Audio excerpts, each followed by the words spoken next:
Hello, ladies and gentlemen. Welcome to our new episode of Biomedical Season 2. I'm Leanne, and together with me, I'm Stevelyn. And today we have a very special guest with us, Dr. Chitra and Dr. Fabian. Welcome, Dr. Chitra and Dr. Fabian. So, without further ado, let's dive into our conversation. Dr. Chitra and Dr. Fabian, could you guys please introduce about yourself a bit?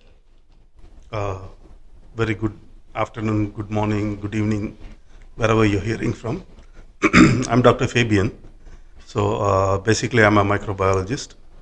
So maybe 20 years back, I started to learn something about computers. So something like I started with the Unix C, then went to Visual Basic and also learned some ODBC means. Okay, that time computer was evolving. There's not much things which is happening. Then when we try to use computers and we are able to see things can be solved easily, saves us a lot of time, and it can do tasks what we cannot do. And a little bit of programming knowledge I had, but later I found out other people were really better than me. So I went more into biology, then continued with that, not taking up anything in computer science, but I have a knowledge. So probably I can understand something like what's happening in the computer, what is happening at the back end we call. Front end is what you try to see, and back end is what is happening behind. So looking into a program, how it operates and other things, we have some idea on that. So this kind of idea has given me some interest to get into these kind of computer-based thing. I do not know, like took an exam called Microsoft Professional Exam. To my surprise, I was able to clear it, but I didn't pursue it any further. So of course, like working on computers has been quite close to me, and and then came bioinformatics, and we talk about artificial intelligence even 20 years back.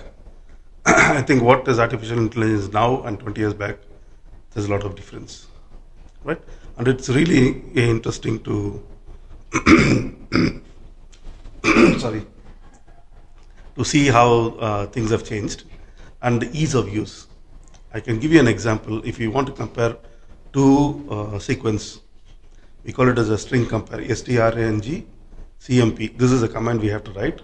Then we have to take one string and paste it, and then we compare. we put the other string to paste it to the computer. Then it will try to give the what all things are aligning. But nowadays we use a lot of graphic user interface we call GUI. This has improved a lot, and it's very user friendly. You don't have to know any codes to operate computer now. So you can put in things and get it out, right? So this is based on a concept called OOPS, Object-Oriented Programming Scheme, where people can take, you don't have to write codes and other things. People has already written codes, so you can take it and use it. So then the user will have a better experience to work on that, right?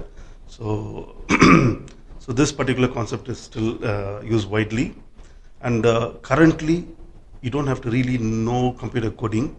You have to know some basics, then anybody can even do artificial intelligence based work. And currently, like more than about 8 million people are working on artificial intelligence in Microsoft, preparing for the future. I think what we have now, the future is going to be still better than what we have. Okay, so thank you. Hi, I'm Chitra. So I'm basically into immunology and molecular biology. And currently I'm the associate dean for teaching and learning. So we are doing more of policies, guidelines, and one of them is on artificial intelligence. So we also have prepared a module for you students, so you can understand what is it, what are the applications, and what are the do's and don'ts. Now, today our podcast is about AI meets healthcare. This brings us to our burning question. Can you provide an overview on how AI has evolved within the healthcare industry and some key impacts it had on patient care and outcomes? Okay, sorry. Talking about healthcare, so this has started early, quite early, like you might tell even in the year 1950s. AI started in 1950s, and the people also started to use this AI for biomedical use. Like the first thing what they try to do AI is that they try to get the mass spec data, and in mass spec data you see only peaks. based on the peaks, people were able to predict the structure. But it's a very, very, very long process. You have to run the structure, get the peak, then try to put your sample, then try to get another peak, then compare. So this is a humanly impossible task. So this is the first AI which came in biology, where people are able to get into that. Then after that, we find a lot of application where it has gone in.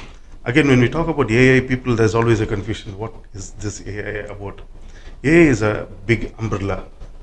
Under that is a machine language, right? So the machine language is the one which people try to write to make things easy, because you don't have to sit down and do everything. The computer does for you, right? So this is how AI have evolved over, and the applications are quite a lot, right? Even when we try to use your data day-to-day life. So you're trying to get into a query for finding something for your own research or for your own reading.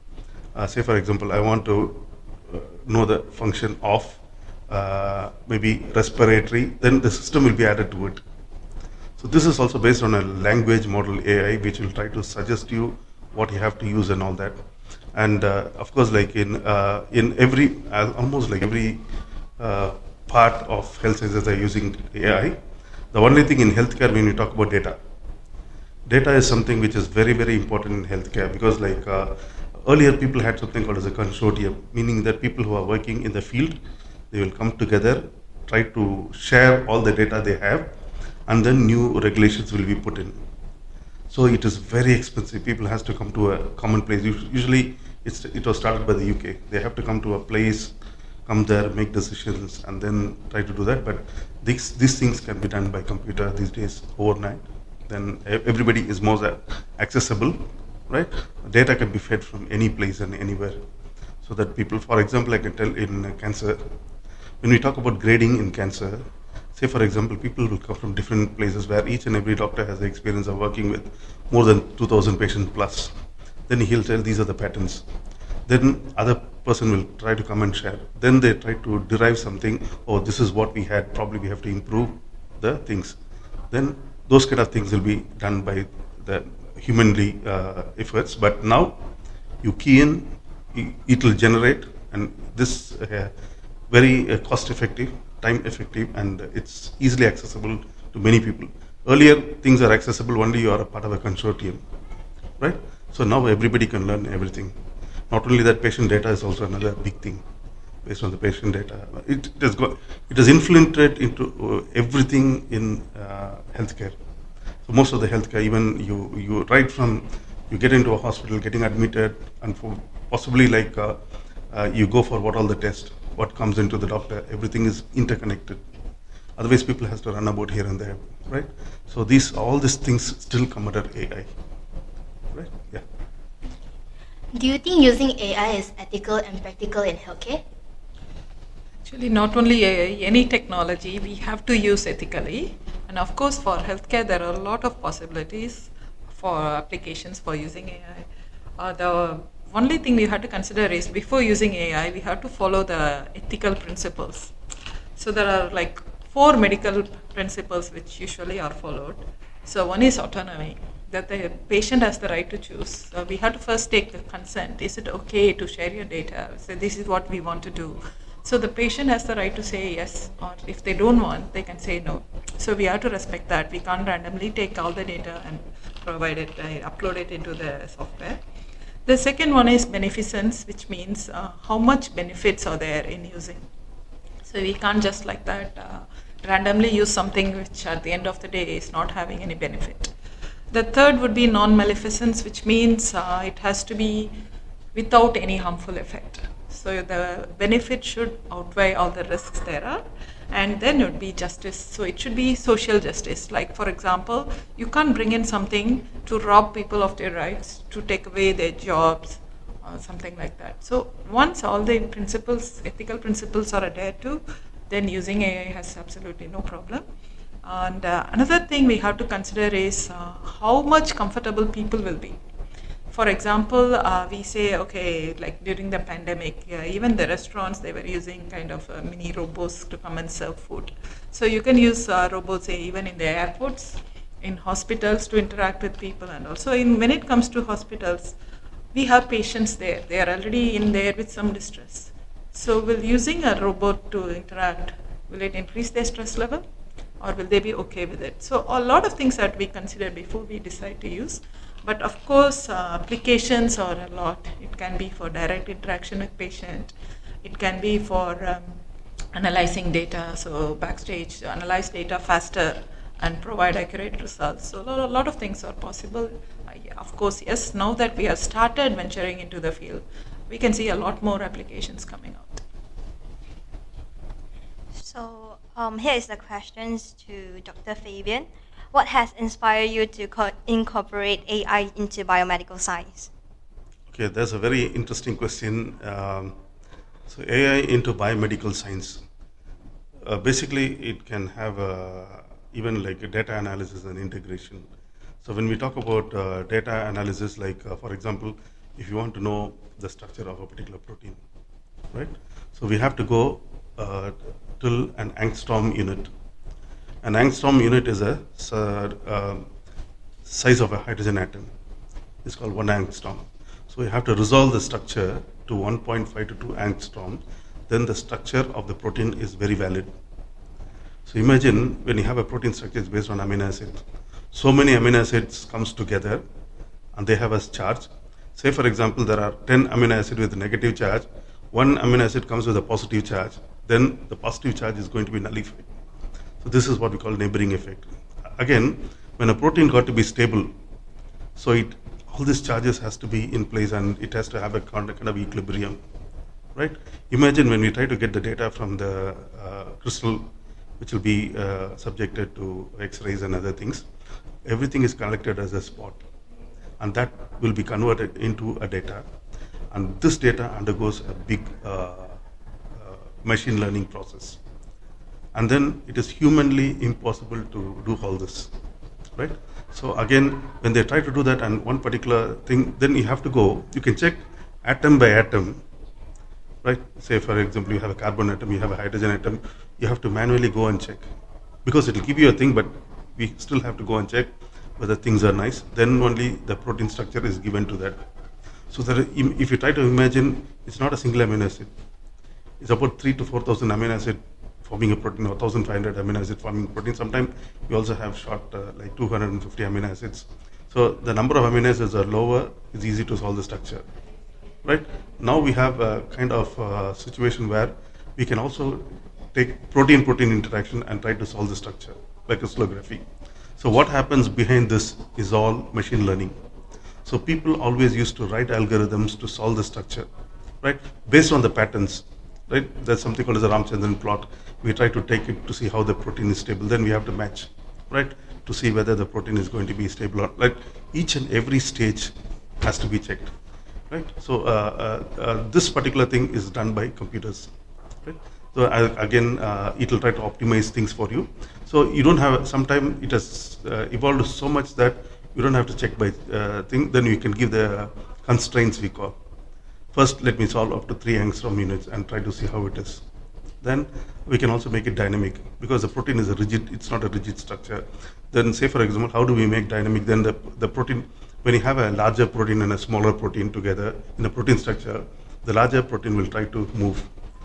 The smaller protein will be like a hinge. So these kind of things, everything the computer does for you, right? So and then you get a protein structure. So fortunately, I was able to also work in a structural biology lab back in Taiwan. So that gave us a kind of experience how AI is used in biomedical science in solving structure of the proteins. Basically, like we also solved a structure of a protein from snake venom, which has got a lot of implications. Even though there's a venom protein, it has got some medical uses, right? So the structure was revealed. Then we can know the function. Then we can also make truncated proteins, means half the protein can be made and made useful. It won't be toxic. So drugs also can come based on that. Once you know the protein structure, the next thing is to do a rational drug designing. You know what is the size which is available, then you can make a drug which can fit it in, right? A drug is something which will talk to stop particular process. So you make a mimic of the original one and make it a drug. So this approach is also called as rational drug designing. So I'm just talking about only drug designing and other things, but there are more applications, right? So this, when we try to go and work into this particular field, it was really exciting.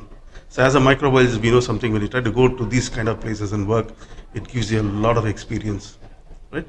I still have a paper published in Journal of Structural Biology, right?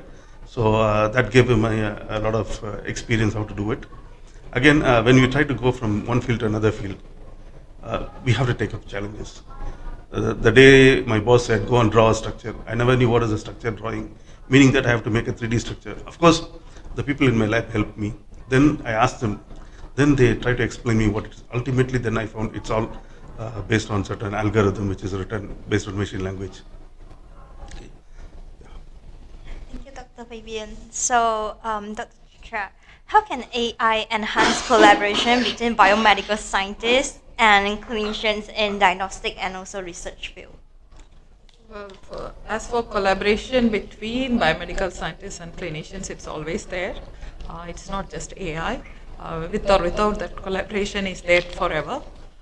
So what will happen with AI is your job as a biomedical scientist would be easier and faster. For example, imagine a clinic. In one day, let's say 10 patients go and do MRI scan. So there is one technician who has to process each patient's data, analyze, and then write the report. So it's going to take a while. Imagine if you have the AI software for analysis, it's going to do it much faster. So at the end of the day, all you have to do is just look back at the data, whatever the AI has predicted, check whether for accuracy, and then you endorse it. So it's going to be much faster, much easier. So the collaboration is always there. It's only much more effective because now the doctor is able to get the data much faster. So the treatment for the patient can start much earlier. So that is the thing. And mostly for diagnostic purposes right now, it's image analysis. So it can be X-rays, CT scans, MRI scans, ultrasounds, or any of this, because computers and these AI especially, they work based on pattern recognition. So it's very easy to train the AI to recognize patterns. So you input a lot of normal patterns, then you input different image disease patterns. So you train, so this is how, if you see this, you give this diagnosis. So you give that kind of, you teach the machine basically. So once you are able to do that, then the AI will learn and then it will start giving the output. But your data which is going in has to be vast. It has to be robust data, a lot of data, because you don't want any mistakes. So that's where we have to be careful, like how we train the AI. So that way it's going to be able to give the output better and more accurate. So it's going to strengthen the relationship. It's going to make it much faster. Similarly, in research also, like AI is very useful for brainstorming, generating ideas, and so on. But researchers have to be really, really careful. You don't want to go into the wrong direction, make AI do everything, because at the end of the day, you don't know what it has been trained for. So it can be biased, it can be a wrong output also. So it's better you do the analysis part, you draw the conclusions from that. You can get ideas from AI. So that would be a good starting point. So we have to remember to be ethical as well as responsible. Yeah. For Dr. Chitra, what are your hopes to achieve by implementing AI in IMU for the students? Okay, what we are bringing to you is a module on the fundamentals of artificial intelligence, because not everyone will know what is artificial intelligence, how much to trust it, does it have immense potential, are there any limitations? So we want you to be familiar with it first before you start using it. So that's the reason we launched this module. So it is just to give you a very basic understanding. Not only that, we are also bringing to you some guidelines on how you can use AI. The reason for that is, let's say for example, you get on a plane, you want to go somewhere, and suddenly an announcement comes, sorry, your pilot is indisposed, so I'm going to fly the plane. Actually, I don't know how to fly the plane, I'm going to just turn on the autopilot. And when we land, I'll turn it off. Will you be confident? No, you will run away, because you want someone in charge, which is not a machine.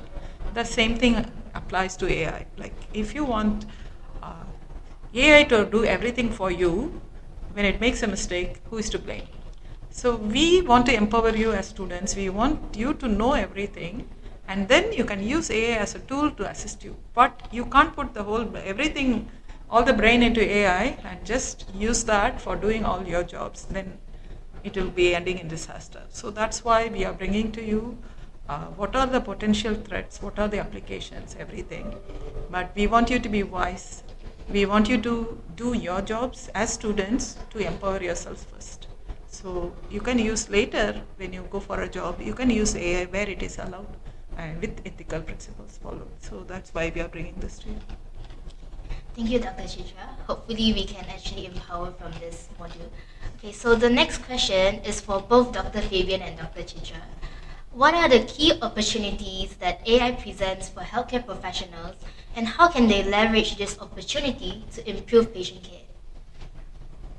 Maybe when we talk about patient care and other things, like the best thing is that data quality and accessibility. So whenever we want to teach patient, there's a consultant, meaning that he has got a lot of experience, right? There's one consultant doctor who's very famous, and a lot of people queue after him because he knows what to do. Imagine if we get about 100 of people like him, and they give the best. That can be done by AI. So inputs are taken from people who are at that level, and they all come together and try to give you the quality. So this is what we call data quality. And this can be made accessible to many people. So if you want to even have meet a consultant, the fees is very high, right? Again, even without that, the consultants are already given their opinion, not one, but many, and everything is fed on the computer. They have validated with other consultants as well, and now it's your time. So it's a bed of roses for you. You just go, put in all the data, and just see what they have done. It gives very, very, very authentic data from multiple consultants' ideas. Again, the advantage of this, the consultant may be very old people. They may not be there, or they've died already, but this data accumulates. So as we try to use it again and again and again, it becomes better. There are also options where you can just iterate it and try to see. Sometimes it can also give new patterns. It will suggest these are the things. And even the input, sometimes it will try to simplify the input. Say, for example, you put the slide inside, it will scan, does everything, and you produce a report. Right? So this is how where things are going into like data quality and accessibility. Not only with that, for insurance company or from predicting diseases based on the symptoms or based on the diagnosis, somebody got a result, then it can immediately give outlook, doctor consulting with the patient, telling what to do, what not to do. That can be, these things can be easily done, right? So we have a generative AI and other things. So this kind of AI in medicine, which is trying to give you like what is that, it will try to give you. So we also have another type of AI like your chat GPT and other things. It will try to compile things and give you, but that is a little bit dangerous. It will try to tell you something on their own and try to project. That will not apply for medicine, because we have to be, for language modulation and other thing, it is okay. But when it comes to these kind of data and other things, there's a slightly different approach. Give me what you have, right? Then people has already validated that we give. Right? If there's a new pattern, this is a new pattern, but it will not tell you, okay, use this. No. So it'll give you the options. You can choose from the option and then quickly look to that and make quick decisions. So this is how things are moving in, right? So we have AI, generative AI. There's also called as AGI, I think, artificial generative intelligence. So this is currently happening. And the next stage is ASI, artificial super intelligence. And that's why I told 8 million people are working for Microsoft today across the globe. And this is going to be maybe multiple times faster than the AI what we try to use today, right? And they are training many people, like, for example, they go to a country, take out one school, then they expand it to 100 schools.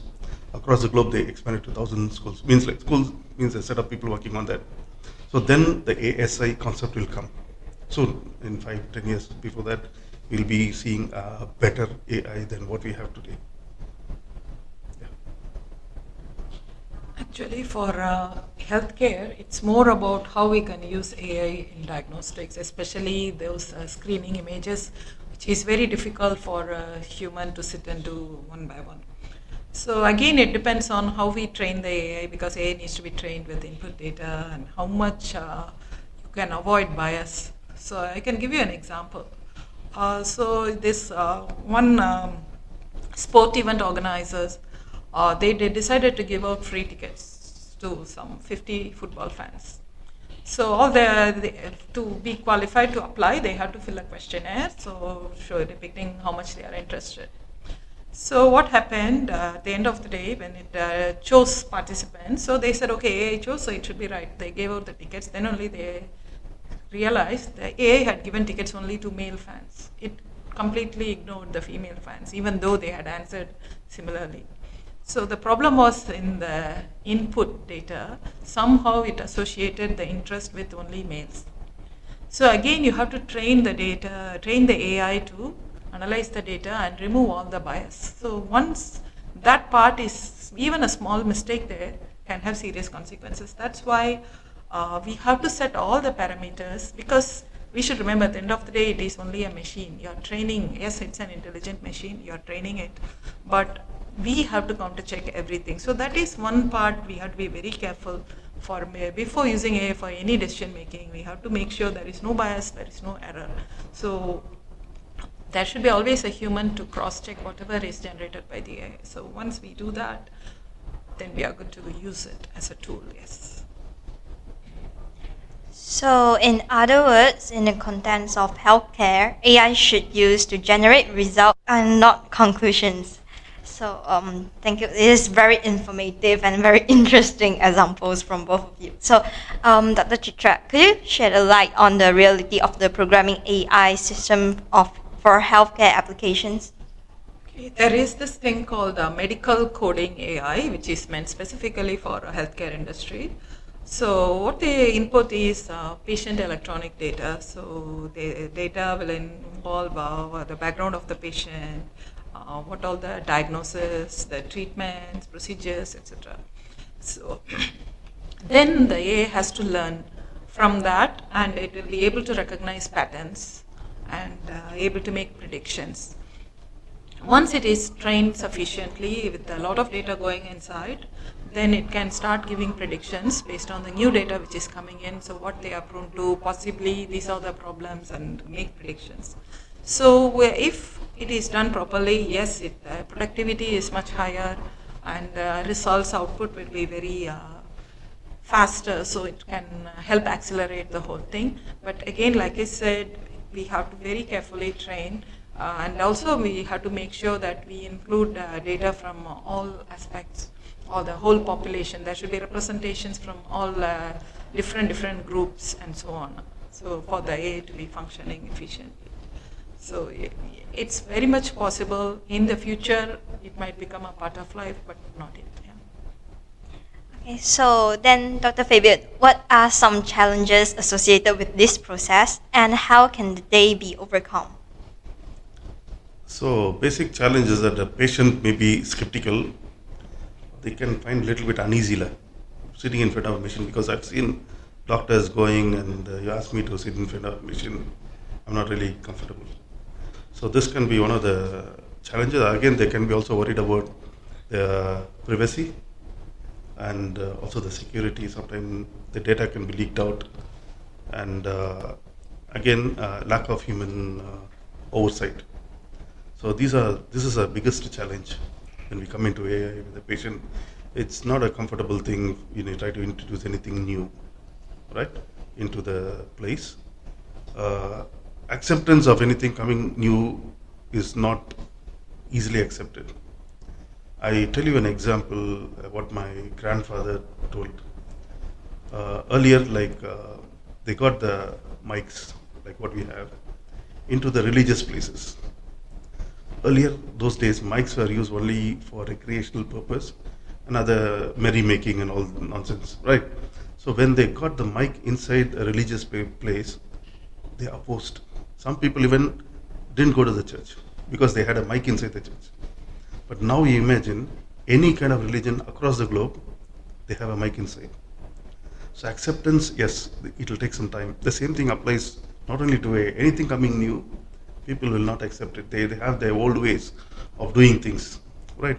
So the only solution for this, there can be solution, it can be a very transparent communication about the purpose and benefit of AI, tell them like counseling, right? And we can emphasize on the safeguards. So your data is taken and it has been safeguarded. And we can also bring in something like an informed consent so that he signs, because once he signed an informed consent, if something happens, he can sue in the court and get a lot of money. So this gives them a kind of a confident involving the patients, and then informed consent is something which can also be taken for AI. So this has been things to overcome the challenges when people are not comfortable working with the AI. Say for example, you go to a doctor take all the things and put in a computer and give you something. Then they say, doctor, what you are doing? Right, so we have to inform them prior, train them, then they come in, then acceptable will be more. So yeah, of course, this is a challenge when things comes in, especially in healthcare. Another thing when we try to put it in, yeah, but it can be overcome. So just now Dr. Chitra mentioned about the bias and the examples of the football tickets. So Dr. Chitra, how can we avoid bias when using the AI-powered healthcare tools? Yes, so again, we have to use a very wide training data set for the AI, and it should be as much inclusive as possible of all demographics, for example. It should all medical conditions, all cultural factors, so everything has to be included there so that I can cater to a diverse population. So that's why for developing any medical application, it should not be just the AI data scientists. It has to be an interdisciplinary team. It has to involve medical professionals as well, so that they'll be able to check that these biases are avoided, so they can say what all data has to go in. So other than AI, what are your thoughts on using virtual reality, VR, as an educational tool for healthcare professionals? VR is getting very popular, and it is also said that this is going to be another billion-dollar industry, and many companies have moved forward in making equipments for VR and other things, which will be more used in the future. Okay, talking about VR is an immersive technology, meaning that when you put your goggles, you don't see anything in the world, so your 100% attention is there with what you're going to see. For example, in a clinical, if you wanted to train a nurse on arterial bleeding, so if the arterial arteries have high blood pressure, blood comes out very fast, and people can even collapse if the bleeding is going to be longer. So again, we cannot take a patient and puncture the artery and try to get the blood out. This is all unethical. But how do I teach them?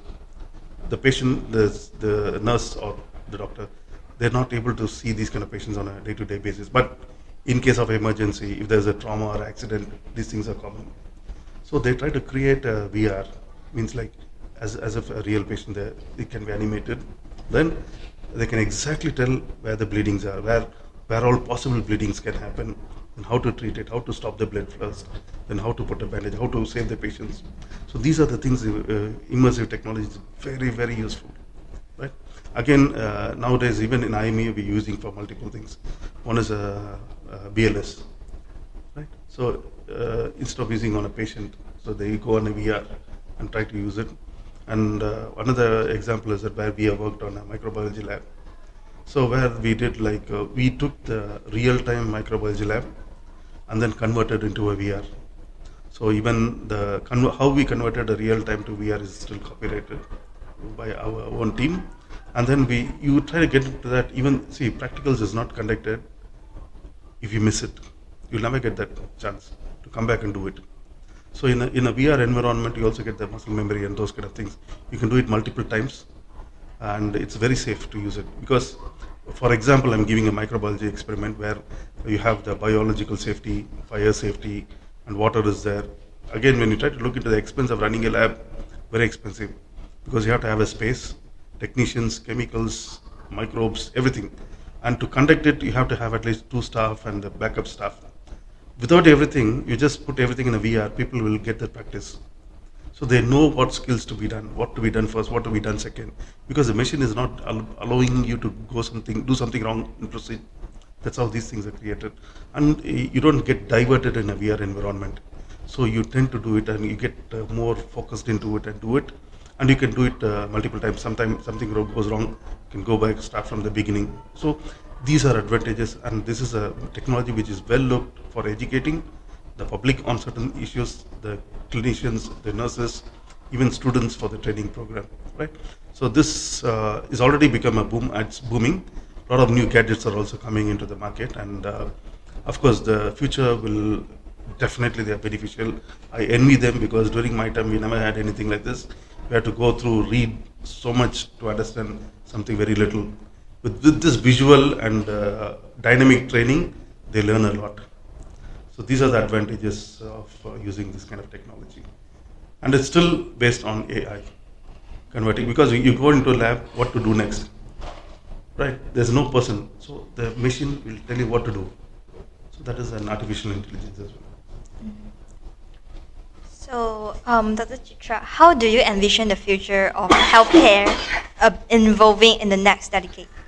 We are going to see a lot of involvement of AI in different aspects, because right now there are many companies, they are developing applications mainly for this kind of pattern recognition and analysis. They are working more into diagnostics and so on. So later in future they are also trying to get like AI to interact with patients directly. So again, there is going to be a boom. Right now it is more at the user interface where you go and ask something and the AI will give you a response. So in future that's going to be a lot more into the healthcare. So we can expect a boom within the next decade, definitely. So, Dr. Fabian, what roles do you see healthcare professional playing in this role, in this transformation? Sorry.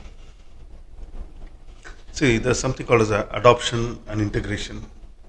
So you have to adopt to a technology and get into it. Otherwise, like I'm telling you, like people who has problems or not accepting it, who's a loser?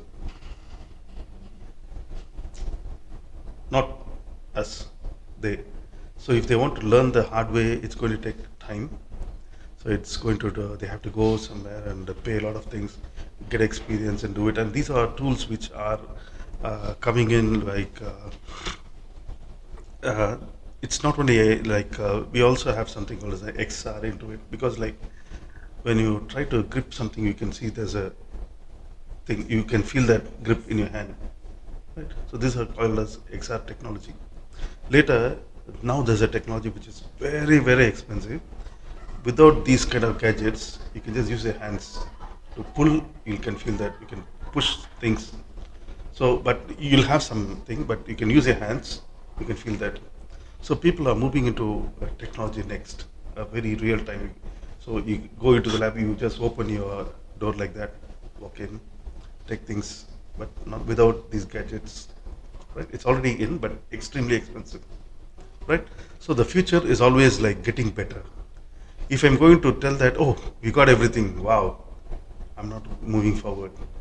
So things is moving in a very different direction. Sometimes not even what we have imagined, people are working on that.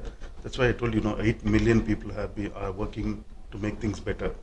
So what we have to do as users, take that, save your time, save your money, and empower yourself, and be more productive, more innovative, so that you will be accepted, and you also move forward with the technology. That's why again I tell you, like, adoption and integration is something very, very important.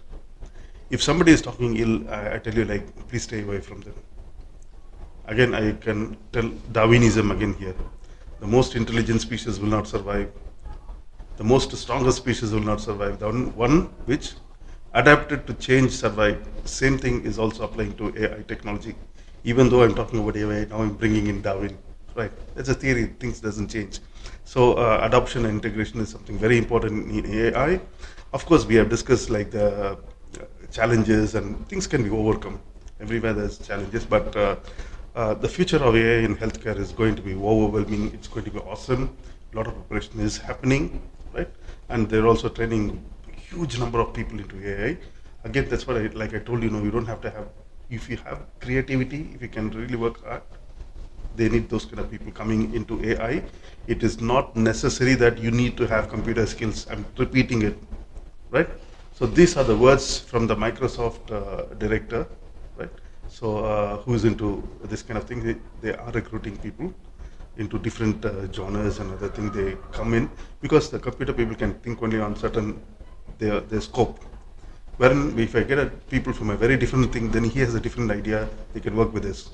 So this is how it moves on, right?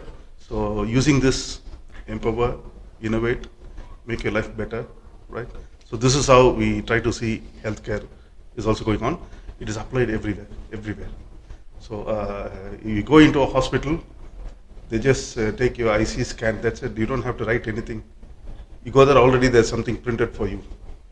The doctor will ask you, go to the side. Sorry. So the doctor will ask you to go to an X-ray and come back. Those days we have to wait about like 30 to 45 minutes. They give something, it will take even more than that, and then you come with a big X-ray to the doctor, then the doctor will look into that, see how much of time is wasted. You take the X-ray, within minutes you come back to the doctor, he can see it in the screen. No, again, these are images, these are technology, but it is immediately integrated into your system, into your thing. That is where the AI comes in.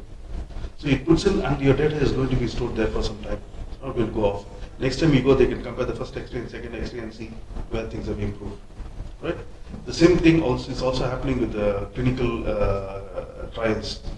You see, before and after, what is the data? So all these data things, definitely AI is going very, very far in healthcare.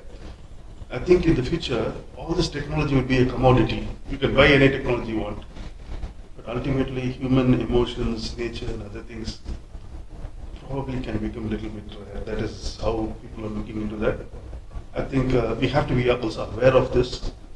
Of course, like technology can become a commodity, then other things also remaining as humans, and these things nobody can change. They have robots and other things which can use it, but definitely not a human things.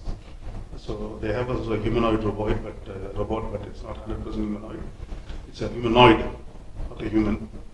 Right? The human is always more important. Whatever technology comes, it's all created by humans only, for the benefit of the humans, and it will definitely take a very different thing in the future, more user friendly. That's happening now.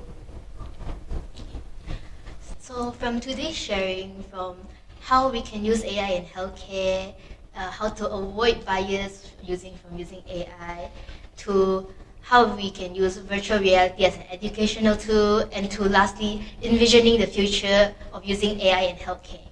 What are your key takeaways do you hope our listeners have gained from today's discussion?